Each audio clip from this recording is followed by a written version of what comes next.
I want to thank everybody for coming. We had a real problem here over the weekend, as I'm sure you know about it, and you know about it. I was watching television, a baseball game, and I think I was watching, I don't know which one it was, Kansas City, I believe. That's my favorite team. But anyway, the lights went off. I have a ceiling fan. All of a sudden, the ceiling fan went, I said, what could be wrong? So I happened to have a SWEPCO employee. He retired, but he's a friend of mine. He was at my house. So he called in and said, we'll be back on in an hour or so. I said, oh, okay, I can handle it. Then 6 hours later, it finally came back. What was bad about it is Saturday night, and a pretty spring night, pretty spring day, beautiful spring afternoon, excuse me, and no electricity. So we have the president of the SWEPCO here, and we have the president of SPP here. So I have some questions I want to ask you, and maybe you can answer these questions after I get through asking them. Who ordered the SWEPCO to shut down the power? I've heard who did, and I want to make sure. When did the SPP know that there was a problem? What other utilities besides SWEPCO in SPP? Now, SPP has 14 states, correct? Correct. And if you look here, this is the number of states they have, and we're down here, and they go all the way to Montana, so it's lots of states involved. And we're the only one, I believe, to have an outage. That's right. That ain't good. That's real bad. We want to know what caused the problems and what are the changes to ensure this doesn't happen again. And this is what I want to know. Who's going to pay for the damages? Because there's a lot of damages. People have businesses that they depend on retail business, restaurants especially. Beautiful night, people going out to eat. The doors are closed. Who's going to pay for that? You have a loss, and there's a damage. And in Louisiana, you've seen all the billboards. We believe in people paying damages in this state, and you have a problem. I want you to work that out. People say, well, how you get it back? You just give it in cash? No, you can't have to do that. But SWEPCO could hopefully give people credit on their bills. Now, it's a problem because who were the 30,000 people affected? A lot of people wasn't affected, but we're going to work out something. And by the way, we're having a next Public Service Commission. I'm inviting y'all to come down to Lafayette on the 19th of May. And I think it's important if you come down and you tell the Public Service Commission what happened up here and how it's not going to happen again. So I'm real upset about this, not as upset as a lot of my constituents are. My phone is rung off the hook. Our offices, we call people back. We try to give people good service, but this wasn't our fault. We didn't have a storm to blame. We didn't have a storm for this or the, but I want to know and lead off with you, since you're the SPP man. Who ordered SWEPCO to shut the power down? Did the SPP know that there was a problem? What other utilities besides SWEPCO and SPP? You already answered that question. There was none. And did you cause this problem? If you did, can you make sure it didn't happen again?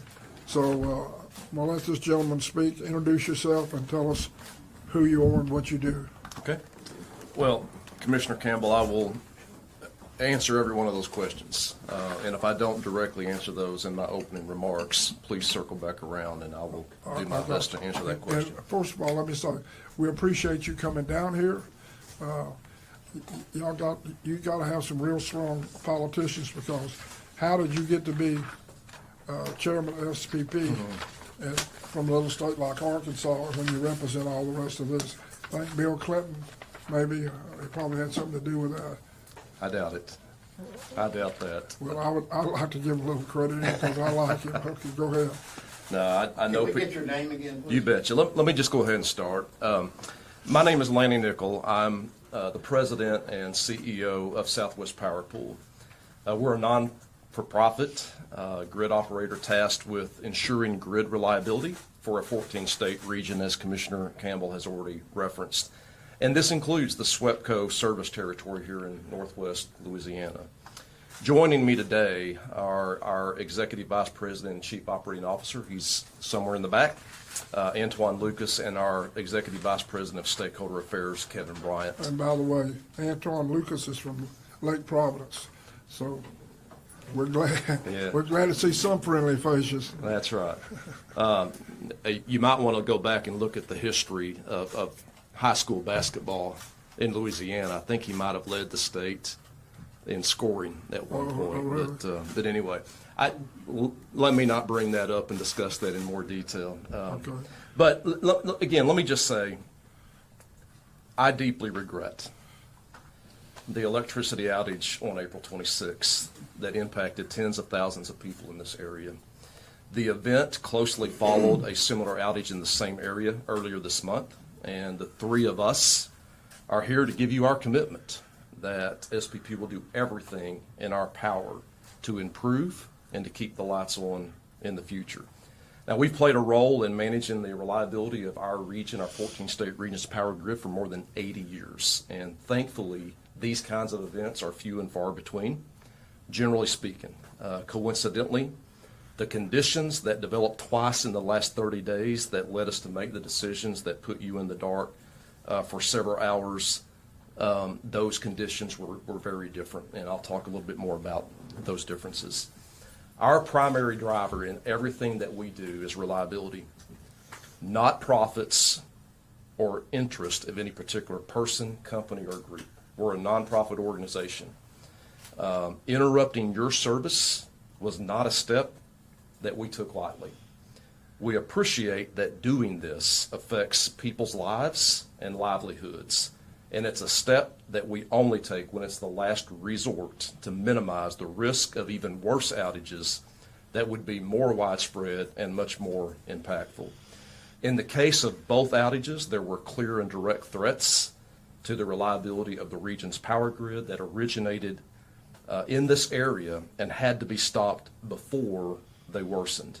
In the first situation, it was storm damage due to extreme wind and weather outside of Louisiana that created these conditions. This last weekend, however, resulted from a different set of circumstances. We experienced a higher than expected demand for electricity and suffered from a lack of sufficient generating and transmission facilities available in the area.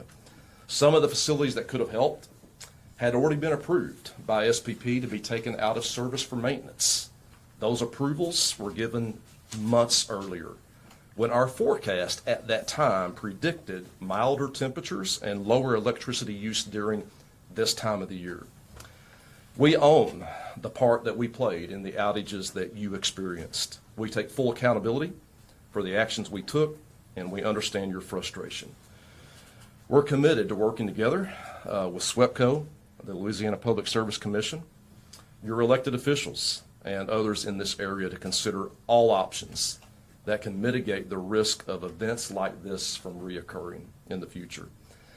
Commissioner Campbell, I want to thank you for the chance to be here today to answer your questions directly. I bet you do. Well, I do. And on behalf of everyone at SPP, we look forward to working with you and the other representatives in this region, including SWEPCO, to identify solutions that are best for you, the people we ultimately serve.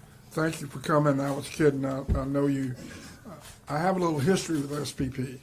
I made a famous speech up there about 3 or 4 years ago. Well, maybe more than that, 5 or 6 years ago. 2019. And 2019, he remembers.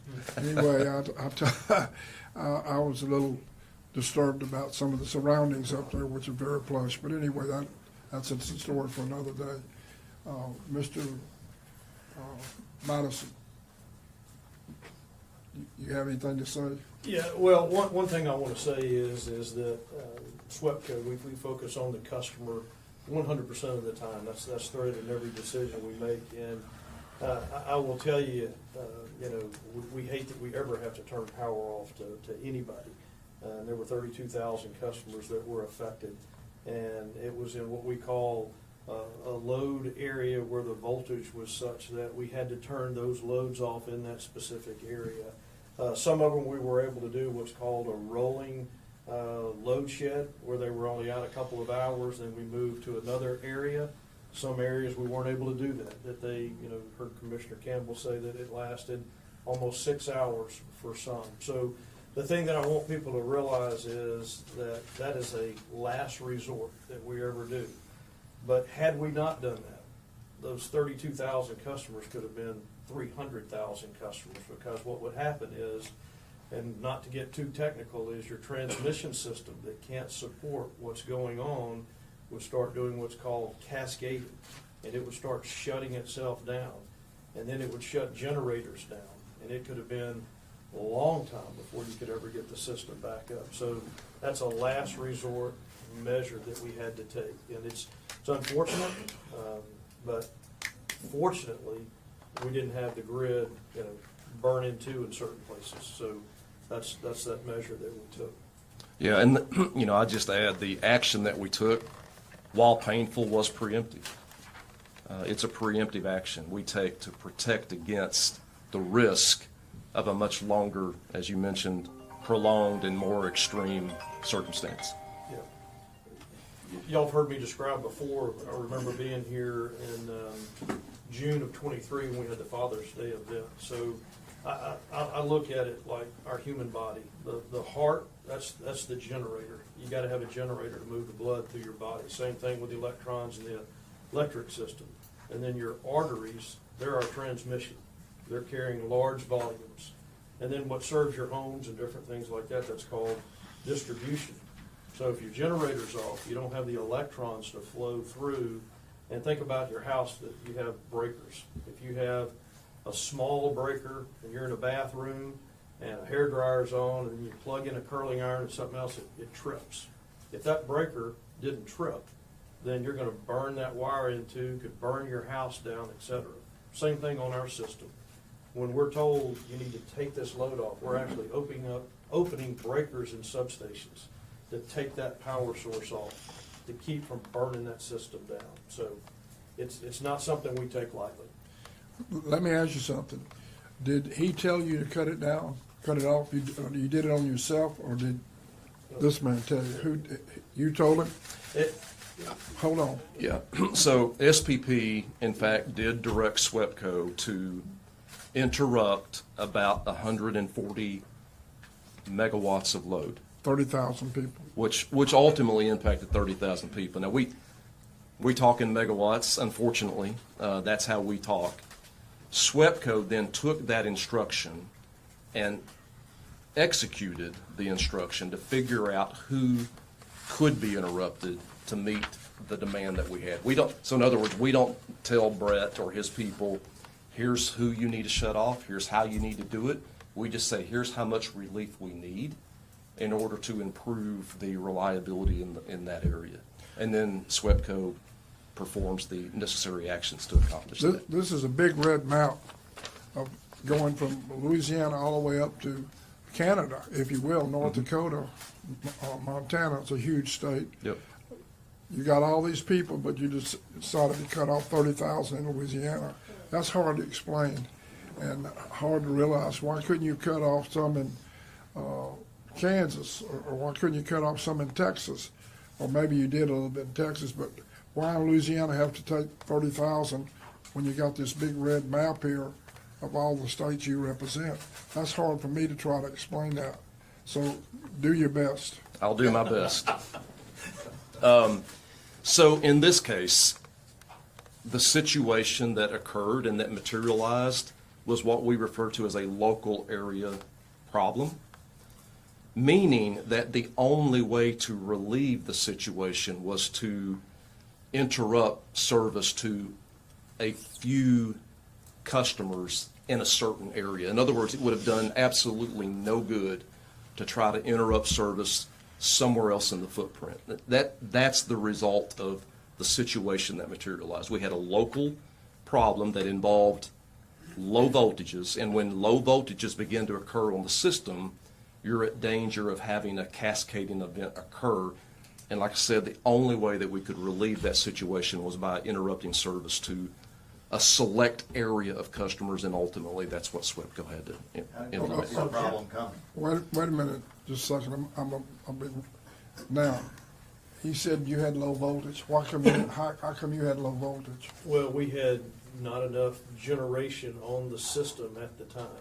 And what Laney was explaining earlier is whenever we take an outage, we're in shoulder months, like in the spring or in the fall when weather is normally milder. We have to put those orders in, like maybe in November, so we can take an outage in late April. So it's planned and they can do the analysis. And if you heard him earlier talk about that, their forecast said that, okay, we can take these plants out for maintenance. I mean, it's just like your vehicle. You gotta change certain components, parts, check them out. So they were offline. And without getting too technical, there was not enough voltage, meaning there was not enough bars or reactive power on the system to support the load at the time. That's correct. And I'll just add, the reason that we have to do this kind of maintenance is to sustain the operability of these power plants so that we can survive periods of time when we need those plants the most, i.e. summer and winter seasons. That's when lives are at risk. And we absolutely cannot afford to have those generating units unavailable during those times of greatest need. Spring and fall happens to be the seasons when a lot of these maintenance activities are best scheduled to occur. What are we gonna tell these 30,000 people that lost their power? That's not gonna happen again? Can y'all sit up here today and say that's not gonna happen again? We can't guarantee that it'll never happen again, but No, what I no, I'm can talking about- guarantee, I know, not never, but Yeah. it should never happen again. what I'll guarantee that we will do is we will do our best. First of all, we'll analyze in depth and produce a lessons learned report. So in other words, we're going to understand exactly what caused the event, what steps could have been taken to avoid the event. We will put that in a report, and we will have recommendations for lessons learned and things that we will do better so that this doesn't happen again. Will that report be made public? It will be. To who? How do we get it? It will be posted on SPP's website, and I'm happy to follow up and give you the information about how to find it.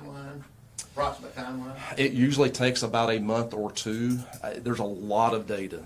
I mean, let me just say a lot of data. I'll repeat that we have to review and analyze and assess in order to really figure out what could have been done differently. So it'll take about a month or two to get that report. Why wasn't there done. redundancy in the system for this? And most of the things that I saw when our power went out were on social media, were on other parts of the city. And we didn't think too much about it until I was in the middle of doing work and it went out. Yeah. And then trying to find a place to eat and power up and down airline, employees were sitting outside of their restaurants, traffic lights were out, there was congestion and confusion. Why wasn't there redundancy in this sort of deal? Because this will happen again. It very well could happen again, and we're going to do everything we can to keep that from happening. The redundancy that you're referencing can exist in many different ways. What SPP is responsible for is protecting the transmission network. In other words, the high voltage power lines.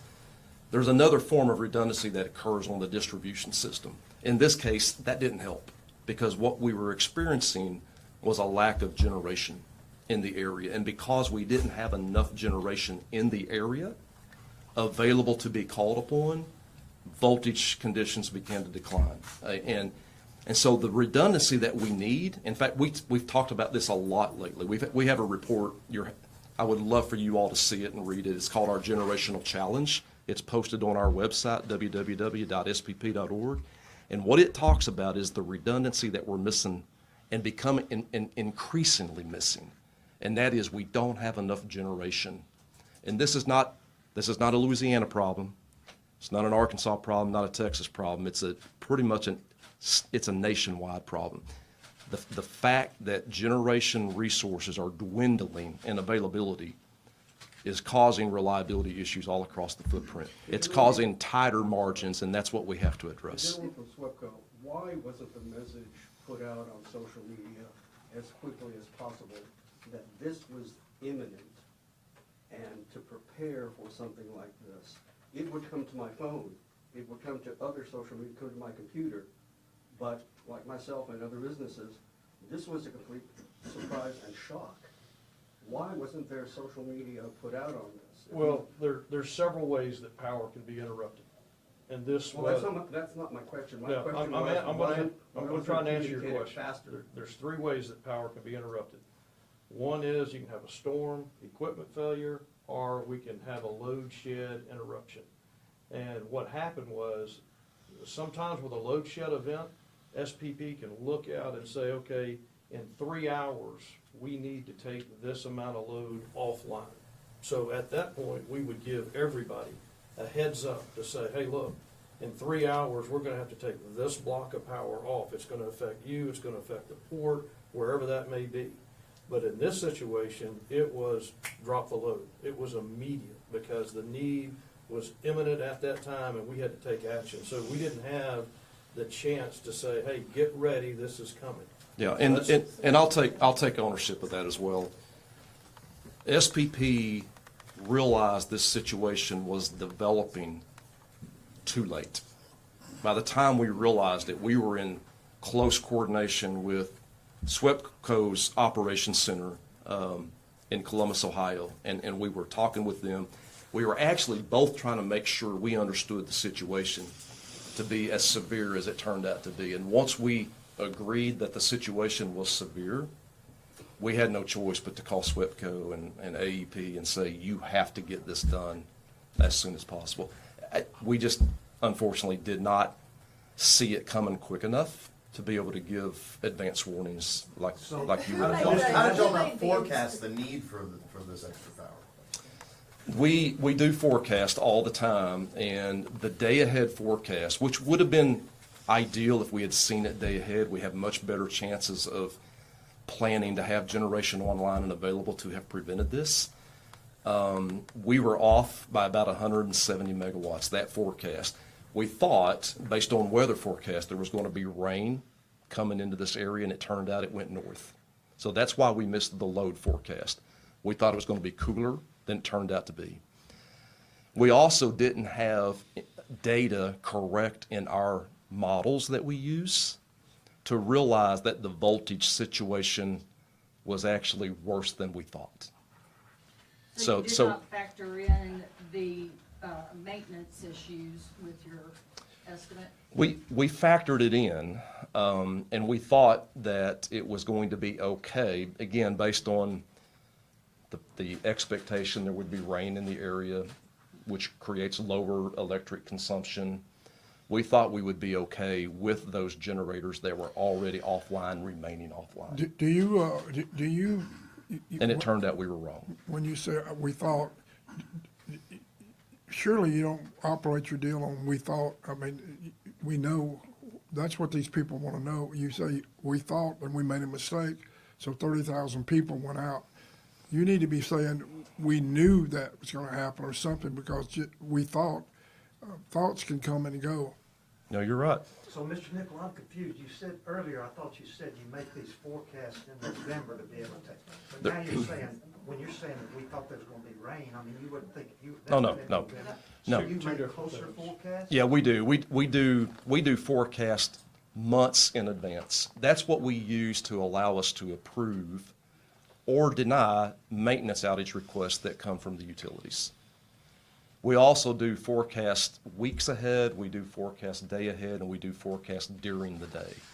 It was those forecasts that we had day ahead that also somewhat blinded us from the severity of the situation that actually materialized in real time. So there are people that are concerned, rightfully so, that if this can happen in April, I mean, it was warm, it was 90, but Yep. what the hell's gonna happen in July or August? you know? So here's what we're prepared to do, and this will be part of our report and the recommendations included in the report. We are going to have to take a more conservative approach. And what that means is that we're going to have to run generation and make it available to run so that we can call on it when we need it, as opposed to letting these generators take as many maintenance outages as we took. Now, there's a trade-off, and I want you all to understand that. The trade-off is if we restrict some of these maintenance outages in order to be able to survive springtime weather, there could be a risk that materializes in the summertime. That's the trade-off that we have to make every day when we make these decisions.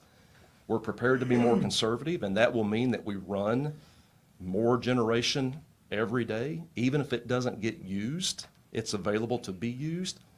There's a cost impact to that. And again, our mission not only is to keep the lights on, but is to provide as affordable power to the end-use consumer as we can. That's the balancing act that we have to do every hour of every day of the year. We're prepared to be more conservative, but I'm going to work closely with Brett and his team. I'm going to work with Commissioner Campbell. I'm going to work with the rest of our members to figure out what's the right balance to make sure that we can protect you all so that you all don't see this kind of thing happening again, and particularly so that you don't see it happening in the summertime and in the wintertime when temperatures are extreme and when lives are at risk. Commissioner Campbell, so I have a question regarding, because my district was affected by this outage. And so what is it that the constituent, if their residential properties, if their businesses can do at this point? When you say that there was overload in this particular region, what was done so differently at this point in April with 80-degree temperatures that we need to be concerned or prepare for in the coming months? Because there was a huge frustration there Yep. with people who have medical equipment at home, all of those things that impacted them, and 6 hours is a very long time with very little information to distribute. So what do we tell our constituents?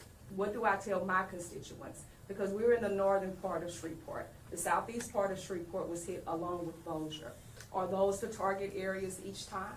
No, every situation is going to be different.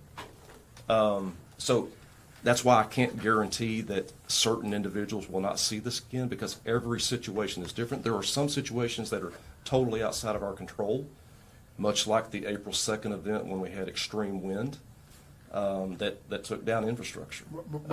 What you're Now, in what you can do, and this is where we want consumers to be part of the solution, we appreciate the fact that this is not just an SPP issue. And it's not just a SWEPCO issue. Consumers can help. If we had been able to give you enough advance warning, the way that consumers could have helped is to voluntarily reduce their power. Unfortunately, that's not where we ended up because of just how fast this situation emerged. I don't get the best feeling of what you're saying to these people. Go back over it again. That you, About what the you- voluntary reduction? No, about what this lady's talking to you about here. I don't get a warm feeling about saying, well, this might happen again. We're thinking about in a month or 2 months, or what? Are you talking about 5 years or 10 years? Give us some kind of better feeling that it might happen again. All right. Lanny, some of the deal is we're getting ready to bring those generators Yep. online. That's right. that have been For the offline. summer season. Correct. Yeah, the generators that are offline now are fully expected to be back in time for the summer season. In fact, I would say those are coming back within the next week or two, a big chunk of those. That's right. Were they Do offline? we need more generators here? I'm sorry. Were they offline on April 2nd? Yes, a lot of those were offline on April 2nd, and they continue to be offline on April 26th. I have a question for you. According to a December 2024 report from NERC, the SPP region is at elevated risk of not having adequate supply of energy during extreme weather events, Yep. such as excessive heat. In 2023, we had 36 days in Shreveport where our high was at least 100 degrees. Is your system prepared to handle summer heat like that? Good question. That is a great question. I'll tell you what we've done to try to mitigate that situation. In 2022, our board of directors made a decision to impose a requirement on all utilities to increase the amount of excess generation they have to carry in order to be able to solve that issue, in order to be able to mitigate those risks. That was in 2022. The challenge that utilities have is it now takes up to 5 years to get new generation built. So they're reacting to the new requirements. And that's what I'm talking about in terms of it's going to take time to get the infrastructure that we need built and put in the right places. We don't build the generation, by the way. It's the utilities that do that. But they need our help, and they're struggling. They're going to meet the requirements, but it's going to take time for them to be able to fully comply with So it. this summer, will there be rolling brownouts and blackouts? Your system We- and other systems around the country face similar That's right. risks. That's So right. we can expect those type of brownouts in the area? If this summer? if all of the generation that's available to us, and not counting the stuff that's offline right now, but if all of this generation is able to be returned to service, as we expect it will be, this summer we should be able to survive because we have sufficient excess generation to serve summer peak conditions. Now, having said that, if we get a heat dome like we've never seen before, if we get extreme weather that blows down some transmission lines, that's a different situation.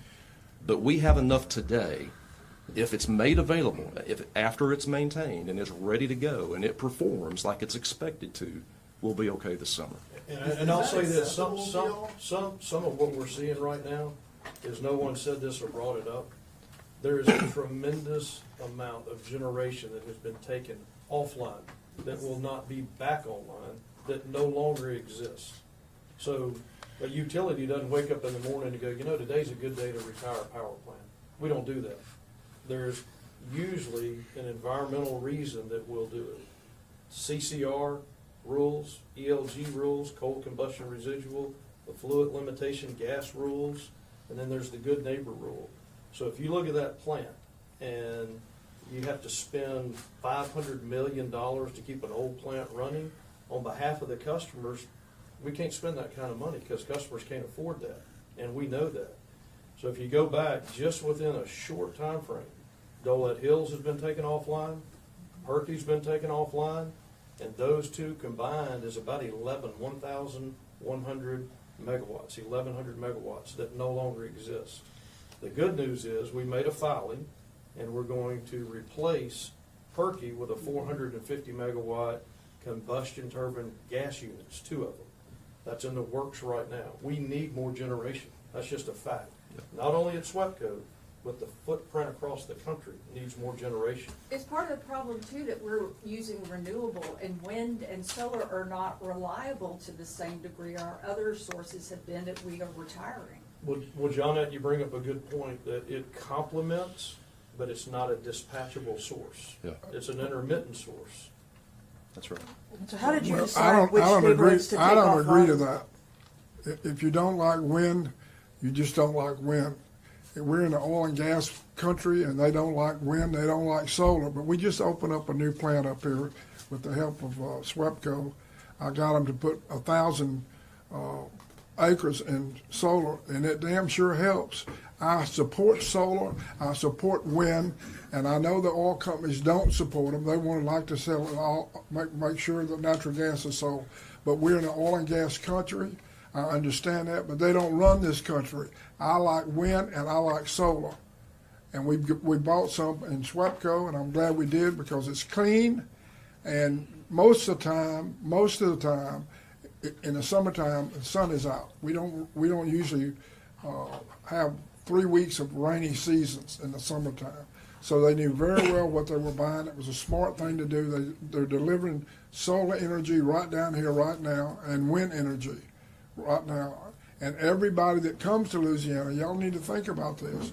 Everybody that comes to Louisiana, every big company, first thing they want to know is how much solar you have, how much wind you have, because they've got to try to live within the means of clean energy. That's not just something people talk about. It's something that people want, or they won't bring their businesses here. So we can't say, well, it's bad. We're in the oil and gas business. We don't think there ought to be any solar or wind. Well, that's wrong. That's bad advice. So SWEPCO has got wind power now from Oklahoma, and I support that. And now they're up here on North Market. You can also see on I-49, 1,000 acres is fixing to go into effect of solar. We're glad that's happening because that's insurance for people around this area, that we got different sources of electricity. Let me say this, we like renewables. What Foster's referring to is the Rocking R project, 72 megawatts of solar. We like wind. We have a lot of wind. We got it in Oklahoma and we got it in Texas because that's a wind-rich environment. Wind doesn't blow here all the time. But we like a diversified portfolio. We want renewables, we want dispatchable, and I'll throw something out there. We want nuclear. Okay? So it's coming, but it is a long-term solution. And Lanny said it earlier, you just don't wake up tomorrow and build a power plant. It's a long time protracted to get that done. How did you let it get to that point? Where we need to have a long-term solution, that we don't have any immediate answers? Why is that the case?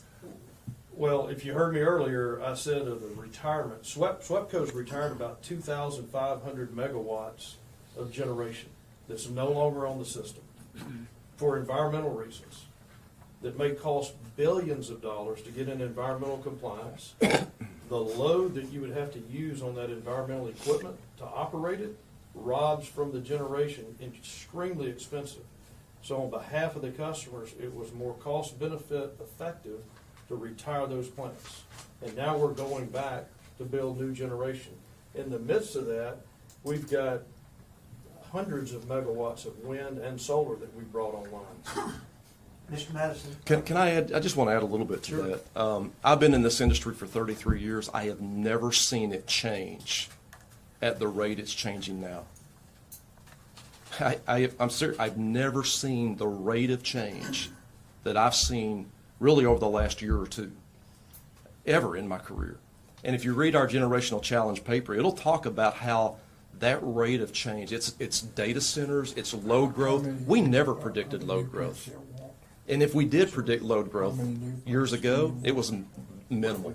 Now we're talking about load growth percentages, 5% a year. And it's just unheard of, at least in my career. The same transition that Brett talked about, where generations being retired. And yes, I believe in an all-the-above approach. We need a portfolio of resources that are diverse. So how did you But decide the change that we've seen, where generation has been retired, it's been replaced with intermittent resources, and we haven't kept enough dispatchable online as part of that balanced approach, we've seen an increase in the risk of loss of load 30 times higher in 2023 than it was in 2017. That just gives you an example of how fast this has materialized and how big of a deal it is. Who Is allowed part that of the situation to problem- manifest? The whole industry. When it happens that quick and it takes 5 years to build a new generator, who can keep up? Well, can't you predict it? And by the way, there are regulations that Brett has to abide by, environmental regulations that has caused this transition to occur. Let me give you a real-life example. The Perky Power Plant was a mine-to-mouth lignite plant. Mine-to-mouth means you set that plant right on top of where the rich, easiest to access, shallow lignite is. Okay, your transportation cost is almost zero. That plant was set there and could have run and could be running today. However, environmental rules came out, I said them earlier, coal combustion residual, a fluid limitation gas.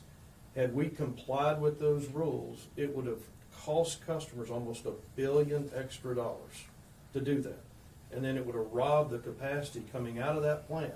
So the decisions was made because of that to retire that plant and let's do another solution, which is going to be 450 megawatts of natural gas going right back in the same spot. The interconnection, all the substation, all the transmission, will use those again. So that's how that happened. And that doesn't happen overnight. That decision was made through an integrated resource plan that said that's the best decision to make. The Louisiana Public Service Commission has got that before them right now to approve. So does Arkansas, so does Texas. So the higher risk of rolling blackouts is due to trying to save customers money? It's due to the lack of generation. So this new plant that you're talking, the natural gas plant, Mr. Madison, it's you hadn't started them on, you've applied. We've done Seeking pre-work. approval? We've purchased the combustion turbines, we've made filings, and so it'll be online. Today is, what are we enjoying? April the 29th of 2025, at the end of 27. 27. Yep. And so the commissioner suggested that he would like to see some kind of compensation for customers, maybe businesses. He doesn't regulate SPP, but he does you. That would have to be you if you decided that. Is that possible even, or are you considering that? Well, I don't know how we can compensate someone for electricity they didn't use. You take it off their bill. No, he's not talking about that, I don't believe. He's No, talking but- about the real losses that businesses Yeah. suffered all throughout the area where the power was off six hours. That's Two what years I'm, ago, we lost $3,000 in goods in our refrigerator and other things. well, My that, question to all three of you, is there a cost estimate per household, per business that you calculate when an event like this happens? Because at the end, you are serving customers, and at the end, those customers pay bills.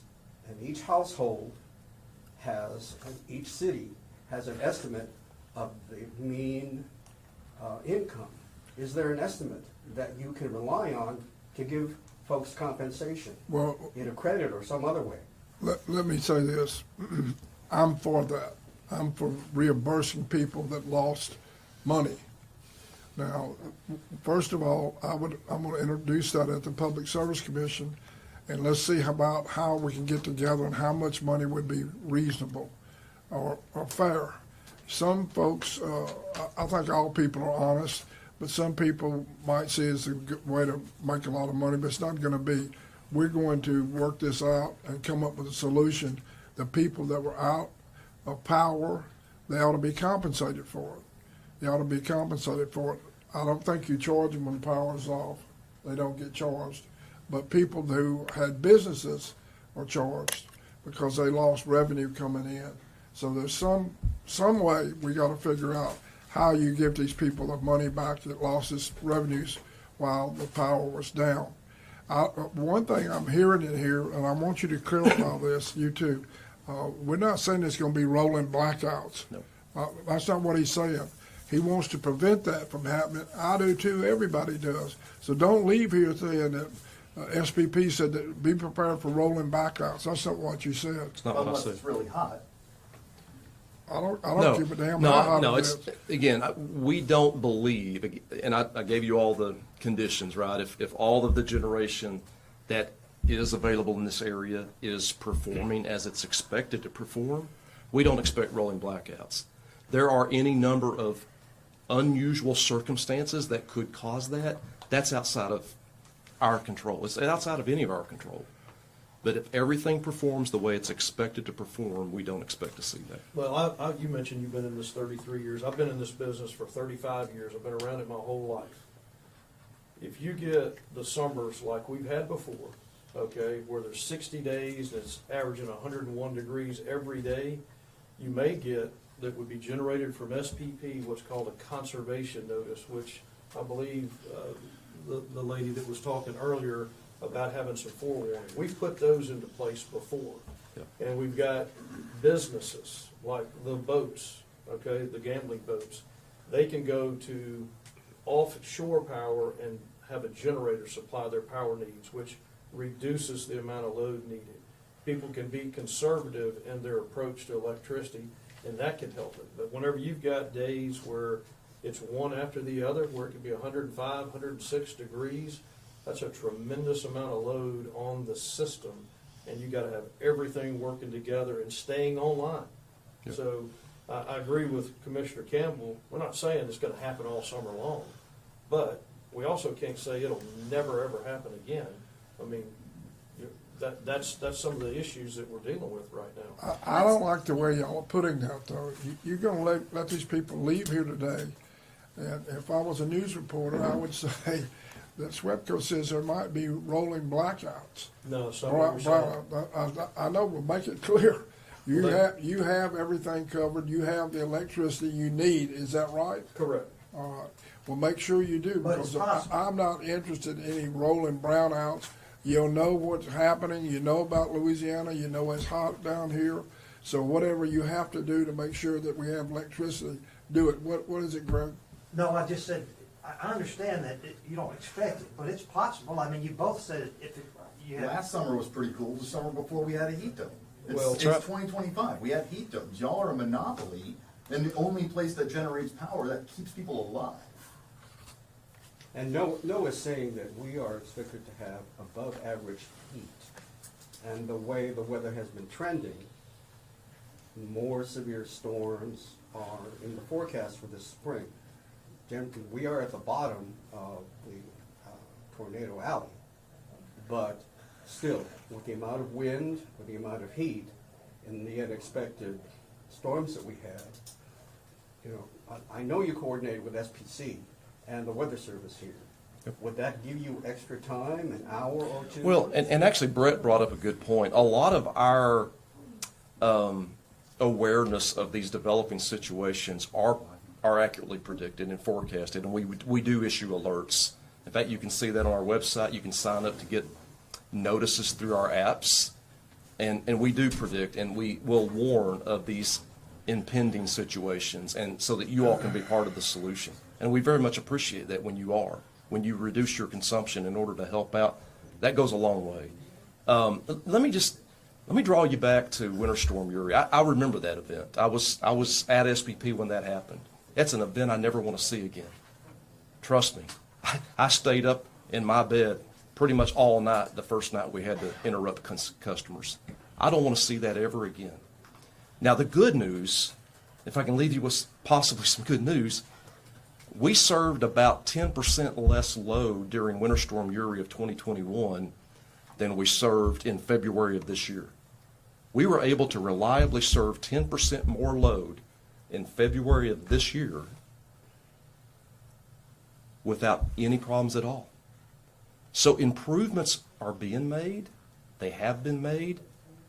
Your point about risk, of course there's risk. Of course there's risk. We all face those risks.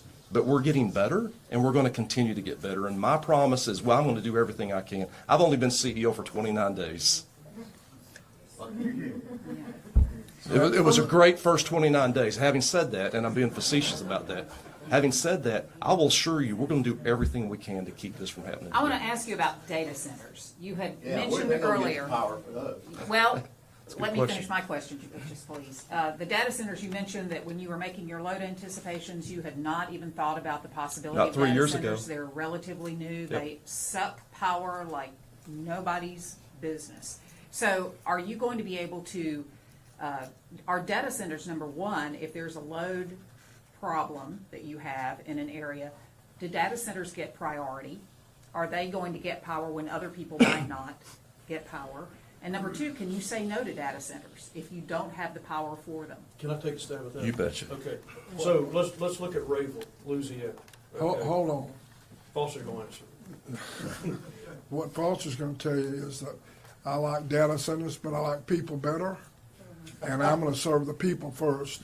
And if we can serve data centers, that's wonderful. That's about money and about jobs. I'm all for that, but I'm for people who have to pay utility bills. So I'm not putting data centers ahead of people. When you go out of here today, don't say that and scare people to death. What Foster's gonna build, he's all for data centers, and it's gonna take away from the generation we have. That's not true. If it gets down to data centers or people, I'm on the side of the people. And we'll work the data centers in as we can and make sure that there is enough electricity to have them.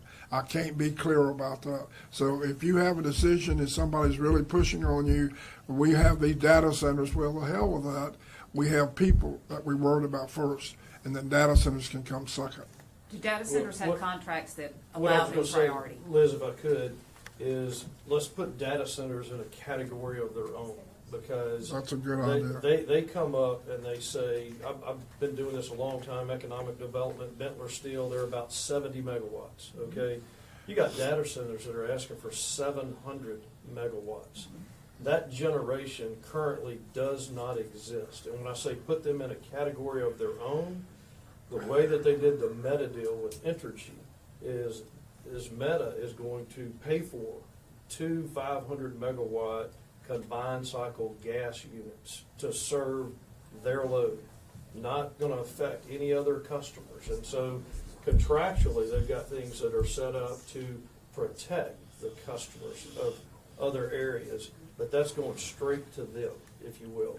So we're not gonna have a load like a data center come in and say, okay, well, we're gonna give them priority because they're larger, they're bigger. We never do that. The only priority customers we would give, emergency, water, sewer, hospital, nursing homes, if we can. That's the priority, but not a data center. That's why I say let's put them in a whole separate category, if that makes So, sense. Mr. Madison, you made it clear that it was an emergency and really didn't have time for prior warning, which I think has been made clear. But could there have been better communication once the event happened? I'm not sure that customers got text. Now, it looks like that you were able to communicate with somebody like Comcast who did send us a text saying, we believe that we understand electricity might be back on at 9:30. Why would you be able to talk to Comcast but not send those texts to your customers or emails or whatever? And that was also true for Optima. Yeah, and I'm looking back here at William and our CorpCom group. Didn't we send out messaging? Yes, sir. We started social media posts early on. I know we made contact at Eon's alerts and text calls went out at 5:15. The one voice went out at 5:41. The first media alerts went out at 5:44. The emails for reliability outage went out at 6:45 p.m. with an update following a second one voice at 8:55. We sent out another direct customer email at 4:24. Let's see, I'm sorry. Closer monitoring reliability on 4:24 at 3 p.m. Central Time. We did a second media at 9:07 on Saturday. We did a third, what is it, OV? One voice, thank you. One voice at Sunday at 12:15. We did a third media at 12:19 p.m. We did social media posts on April 26th at 6:18, 8:55, on April 27th at 2:32, and on April 28th at 5:04. Thank you. You're welcome. Thanks. Okay, you talk about Perky and changing it over to natural gas because Perky, where it's at, was on top of lignite. Well, the Mansfield plant is on top of Haynesville Shale, the biggest portion of it. Is there any plans to, and I know that was with Clico, I believe? Yeah, we were a joint owner with Clico. They're the operator of that, so that'd be a Clico decision if they're gonna do something there. That's a good question, and I would certainly support that because you got all the infrastructure down there already. And if we could do that, and you're right, it's in the middle of Haynesville Shale. DeSoto Parish is a big benefactor of Haynesville Shale. So when those two coal plants were taken offline, has there been any replacement for that? How many megawatts that was? Well, they were about close to 600 apiece, 600 megawatts apiece, but we've supplemented them with renewables, and then we got capacity agreements. So we look at our load forecast, and what Lanny was saying earlier is this reserve margin. Okay, we have to meet the load forecast and the reserve margin.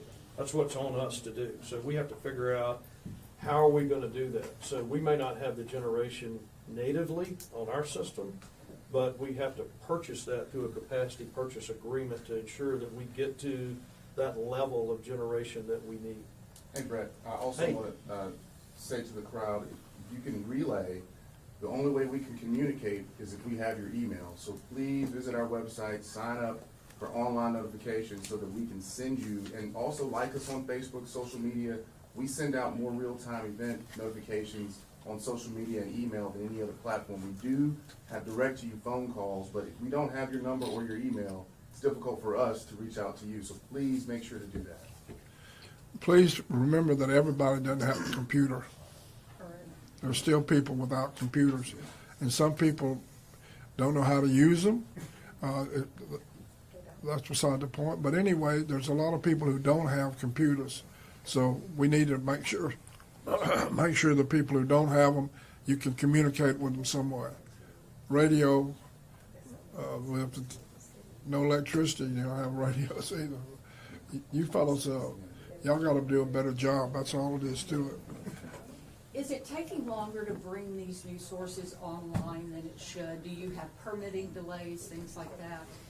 I don't know that it's taken longer than it should, Johnette, but it is a process that takes a significant period of time. When you think about the environmental permitting, about construction permitting, getting approvals to be able to do this, because these are huge, large capital projects, so they're scrutinized heavily. So if we were to announce today, by the time you get it online and actually putting electrons on the system, it's about a 5-year process, and that's pretty expeditious done in 5 years. I'll say this, it's taking longer than it used to take.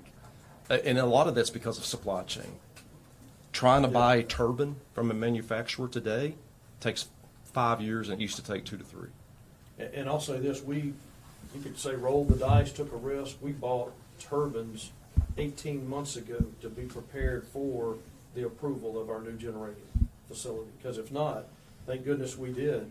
Price would have been much more, and who knows when we would get it. And the other thing I would add is, we know this area needs transmission, power lines.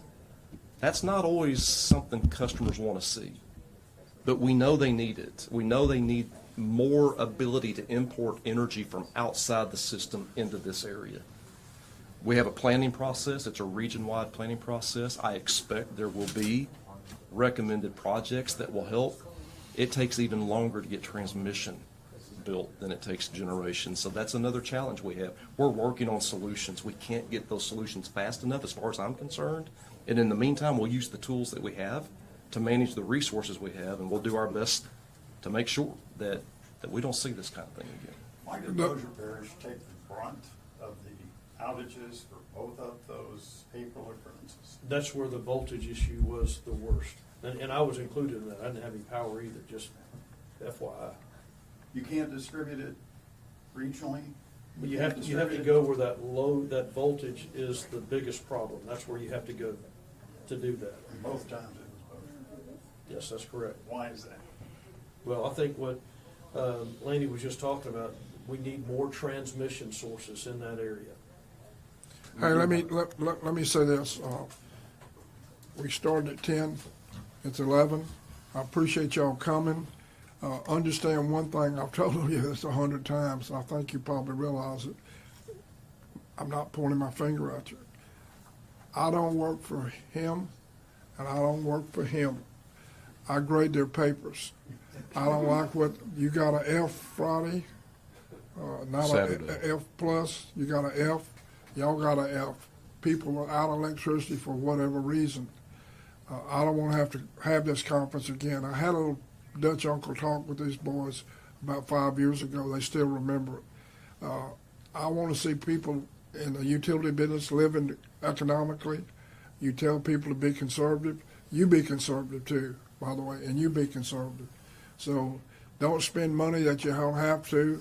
The cars that you're driving, you drive simple cars. Don't have around big fancy cars. I came up to SPP, and I saw the manager. Wasn't me, by the way. Well, it wasn't you, but anyway, it wasn't a good sight. When I drove up, the guy had a BMW hooked into the electricity, and I said, "Oh, Jesus, here I'll come up here to see y'all saving money, and you're living like kings." But anyway, I want you to do the best you can do. We're going to leave here today thinking there's not going to be any power cut off during the summer, no roll-offs. We're going to do our best. You're going to do your best. And I want you to come to the Public Service Commission in 2 weeks, and they're going to have a lot of questions to ask you about how much money. But don't forget this. Like I said, I expect y'all to come up with some damages from people that ride electricity. I don't know how you're going to do it, but we have people on our staff that are economists. We'll figure out some way. But there's some way these people have to be paid back for the money they lost during the outages. Thank y'all for coming. I appreciate it. Commissioner, you said they gotta do better, or what? Do what? You said they have to do better, or what? What are the consequences? Money, fines. That's what we can do to them. Fine the hell out of them. So you do better or you pay more. And that's why I asked them, it's not good news to tell these guys, we expect you to pay for the outages. They don't like that.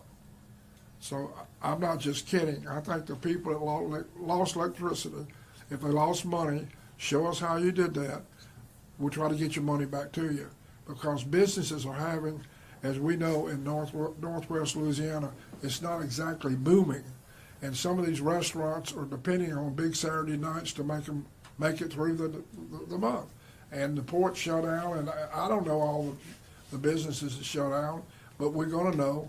And we're gonna work with SWEPCO to find out, we're gonna work with this gentleman to find out what y'all gonna do about it. I expect some money to reimburse these people for outages that cost them money, and somehow we need to figure out a way to do that. But thank y'all for coming. This has been one of the nicest news conference in an unpleasant situation that I've been to. And I hope you got some facts, and nobody's trying to point fingers at it. I'm pointing the fingers at two people, this man right here and this man right here. So if y'all want to point fingers at them, it's up to you. Thank you. Thanks for coming.